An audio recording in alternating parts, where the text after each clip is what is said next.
Alright guys, this is my fourth and final video. Now this is definitely going to be the last one.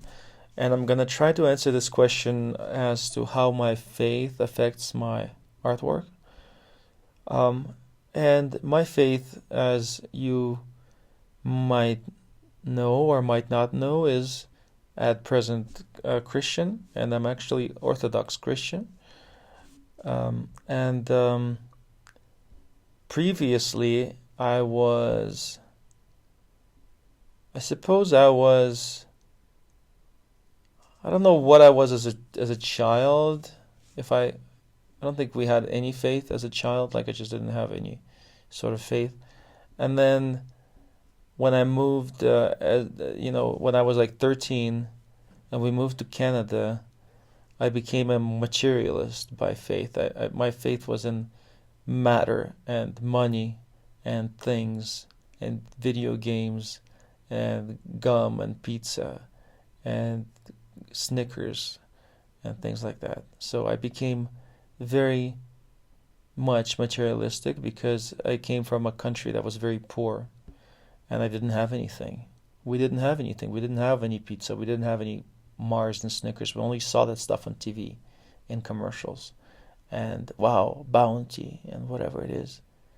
And it's like, yeah, I want to get those things, As soon as I got to Canada from Ukraine, it's like, yeah, I want to get those things. I want to get money in any way I can so I can buy those things and I can get some video games and I can, you know, buy some toys or whatever. So I became a materialist um, at the age of 12 or 13. And then I dabbled into some dark occult stuff, some dark stuff. I mean, you know what? Not long after the age of 13, basically entered. I think the first thing that entered that I got interested in was kind of witchcraft and power, because I felt so powerless. Because being this kind of immigrant boy in a country that wasn't particularly friendly to me, I felt powerless and I felt a need to get power in any way that I could. And the internet was just starting out. It was like the beginning of the internet, and you could find, like, even then you could find like all this black magic and kind of satanic stuff online. At least I could. I mean, I don't know where the heck I found it, but I had a lot of texts, these magic rituals and all kind of stuff that I was gonna uh, try to get special abilities by doing that stuff. So this is at the age of 13, 14 or something like that. And then from there, I got interested in shamanism, I guess, and the sort of plants of power, psychedelics, and all those kind of power plants, the sacred plants. And related to that, I also got interested in Hinduism because Hinduism is kind of a psychedelic religion. It's got all these really strange images and gods and concepts, and it's all about experiences, kind of psychedelic experiences, but maybe without psychedelics, I don't know. So I got interested. I got really interested in Hinduism, and then I started learning about all these other religions and faiths and practices. So fast forward, I don't know, 10 years or something, 15 years. I mean, I was like vegetarian and meditating and going to a Buddhist temple on Tuesday and going to a Hare Krishna temple on Sunday and going to a Siddha yoga thing on Thursday and sometimes going to like a school of Scientology on some other day. it was just going like I would go anywhere, you know what I mean? When I was younger, when I was in my late teens, early 20s, I would just literally go anywhere that offered any kind of spiritual promise. And I got into all these different gurus and read. I think I read like most of the religion section in the University of Toronto. They had like this whole floor of not the whole floor, but they had a floor with a very large religion section, several aisles, and I just devoured it. I mean, I think I read like 200 books in my first year of university, and this is apart from studying, you know, philosophy and computer science. Do I remember anything? No, not now. I don't, but I read a lot.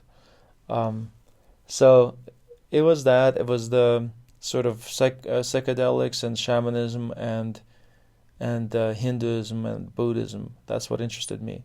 So how does Christianity come into this?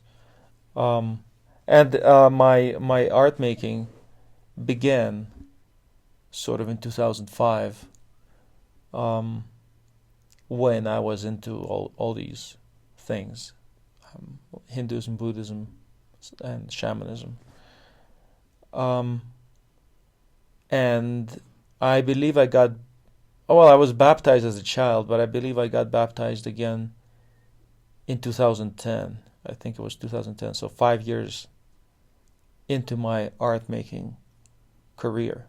So my first 5 years of art making, which are coincidentally the 5 years where nothing sold pretty much, and I had to have second jobs, and it was really tough. Those are also the 5 years when I wasn't a Christian. So,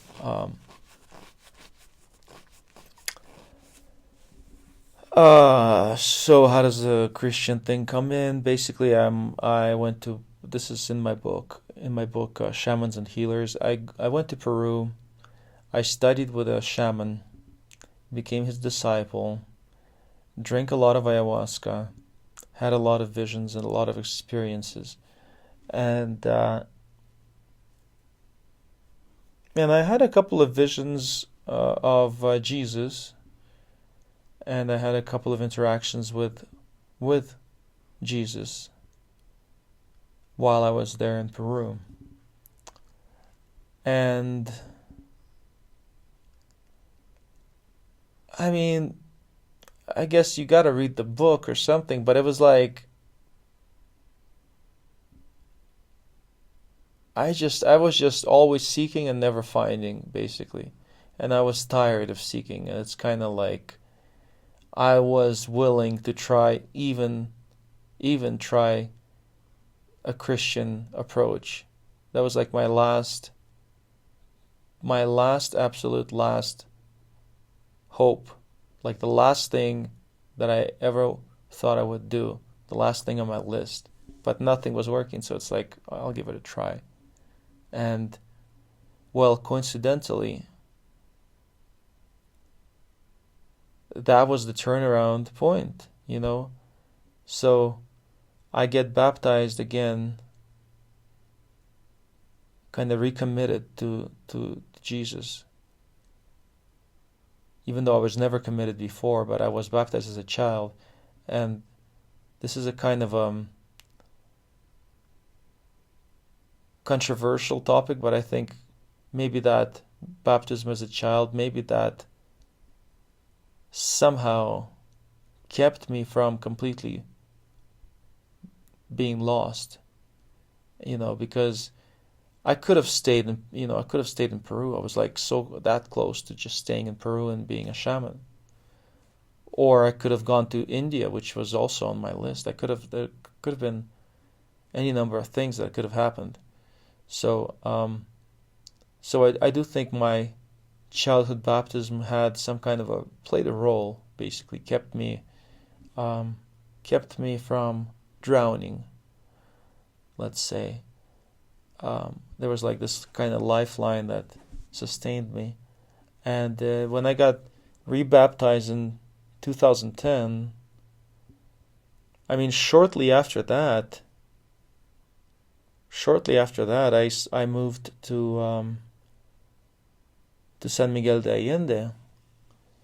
And even before I moved, stuff started happening. Like I said in the previous talk that in the first 5 years, I hardly sold a thing.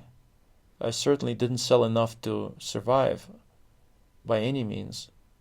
But once I decided I was going to move to Mexico, um, a neighbor moved in across the street and she bought, I think, 3 paintings from me.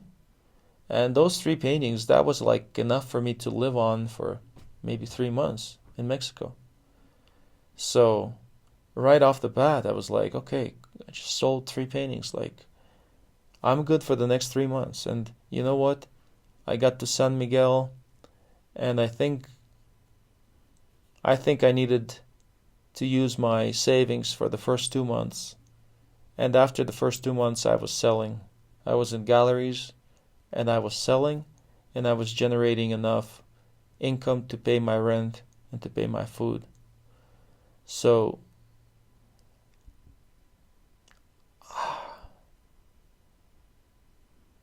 within months of getting baptized, I was in the right place in the right time with the right people and selling artwork and, supporting myself through my art for the first time in my life. And, call it luck, call it coincidence, call it blessings, whatever it is, But I also found out that some very sort of important people in my life, people who were instrumental to me, just very helpful to me, and as well as people who have supported me and collected my work and blessed me, financially.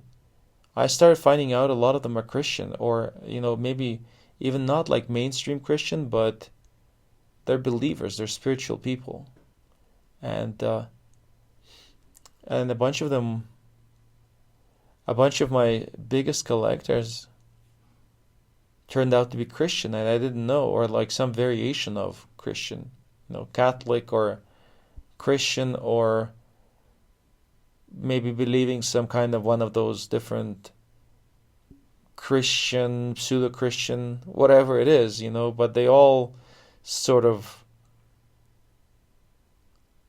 either love Jesus or love Mary or something like that, you know what I mean? And when I investigated who my clients are and who are these people who are blessing me and buying my artwork and buying, 8 paintings, 10 paintings, 15 paintings from me, and there are many of them are Christians, and I don't think that's coincidental.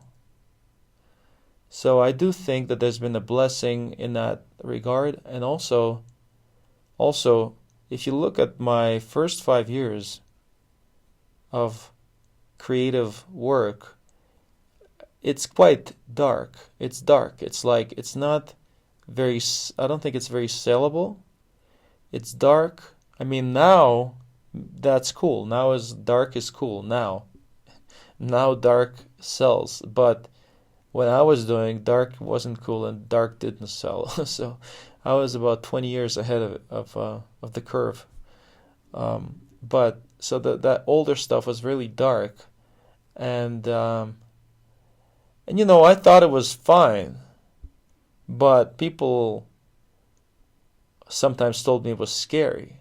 And I mean, I've seen stuff was more scary than mine. Mine was darkness, but some kind of a darkness without malice or something like that. It's like, I'm in the dark, I know I'm in the dark, but I'm not a bad person. My heart is good. That's what my work was reflecting. at that time. And I might be suffering, I might be afraid, I might be confused, but my heart is good. And then I've seen plenty of work that says, I'm scared, I'm confused, I'm angry, I'm whatever. And you know what? And my heart is not good. And I hate everybody. And I'm gonna put this stuff out there. This is bah. It's like death metal without noise, just pure noise, like no musical theory, no musical merit at all. So I felt that, my early work was dark, but it did have some kind of authenticity to it, and also some kind of a good-heartedness. I mean, at that time, I didn't differentiate too much between dark and light. To me, dark and light were kind of like part of the yin-yang, same thing, different time of day, or whatever it is, different time, different place, same thing. But so I was like, it's dark or whatever. Yeah, this is dark. Like there's some guy like hanging himself, or crucified Christ, or skulls, or whatever it might be. But it was like, for me, it was just a part of what is. And maybe I was feeling like that. Maybe I was feeling that I was dead, or maybe I was feeling I was sad and miserable and confused. I don't know. The reason I say I don't know, because my memory literally is very strange. I don't have much memory at all. So I don't know, unless I write something down, I can't know for certain how I felt or anything like that. So the only way for me to know for sure what I felt is actually to find my notebooks and read through it. But I think I'm a lot happier since coming to know God, and coming to know Jesus, and coming to walk that spiritual path. And my artwork is a lot lighter. I mean, it's a lot happier. It's a lot better also. But some of that stuff was also interesting, And as I said, back then I wasn't thinking like this is dark or this is scary or whatever. I was just like, this is what I feel at the moment, and boom, here it is. Dark, light, who cares, right? And then later on, I just became not interested in the dark stuff. Not interested in it. So that's all. I mean, I'm just not interested in channeling it. I'm not interested in drawing it. I'm not interested in looking at it. I'm interested in a positive energy that can be delivered by my paintings. I want whoever sees my stuff to feel something good, to feel positive, to feel, to get something that's gonna lift you up and heal you, not bring you down. And this has been my struggle with being contemporary, because so much of what is contemporary in art is just commentary on all the garbage and all the absolute garbage and stupidity and the hatred, the violence, the wars, the genocides that's all around us, And it's like, it's already all around us. It's already like, a flood of this garbage that drowns you and doesn't let you breathe. And then I'm going to be making artwork to comment on it and to bring attention to it. Like, I don't want to do that, I would rather do something positive and put a spotlight on something positive in this sea of garbage. I want my artwork to be like a raft or a life jacket or something like that will give you a chance to kind of like float over it and not be, drowned in it. So that's that question. All right, thanks again for asking the questions, and hope you enjoyed the talks. Bye-bye.